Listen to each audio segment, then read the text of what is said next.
অল্প সময়ে অল্প উপকরণে বাসায় থাকা উপকরণ দিয়ে বানিয়ে ফেলেছি দুর্দান্ত স্বাদের একটি স্প্রিং রোল। এটি বানানো খুবই সোজা এবং বানিয়ে একবার দেখতে পারেন, রেস্টুরেন্টকেও হার মানাবে আমার এই স্প্রিং রোলটি।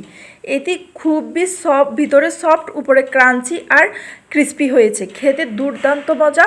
আমি এজন্য প্রথমেই কি করছি, একটি ডেক্সিতে 2 কাপ পানি দিয়ে এর সাথে দিয়েছি লবণ আর সয়াবিন তেল দিয়ে 2 কাপ আটা দিয়ে ভালো করে একটি কাই তৈরি করে নিয়েছি। এখন এটিকে ভালো করে মলে নিচ্ছি, একদম ভালো করে হাত দিয়ে ডলে ডলে ডলে মলে নিতে হবে যাতে ভিতরে একদম সফট হয়, খেতে দুর্দান্ত মজা।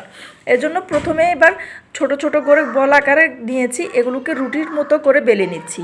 এভাবে করে আপনারা যদি বানিয়ে দেখেন, খেয়ে একবার খাইলে বারবার খেতে ইচ্ছে করবে, একবার খেয়ে স্বাদ ভোলা যাবে না। এটি বানিয়ে অনেক দিনের জন্য সংরক্ষণ করে রাখা যায়। এভাবে করে আমি এক এক করে সবগুলো রোল বানিয়ে নিয়েছি। এভাবে করে বানানো হয়ে গেলে আপনি চাইলে ফ্রিজেও সংরক্ষণ করতে পারেন। দেখতে পাচ্ছেন কত সুন্দর হয়েছে। এখন একটি বাটিতে ডিম ফাটিয়ে নিয়েছি আর আরেকটি বাটিতে ব্রেড গাম নিয়েছি। এখন এক এক করে কোট করে আমি সবগুলো বানিয়ে নিয়েছি। এদিকে তেল গরম করে এক এক করে ভেজে নিচ্ছি, সোনালি ব্রাউন কালার হওয়া পর্যন্ত মাঝারি আঁচে ভেজে নিচ্ছি।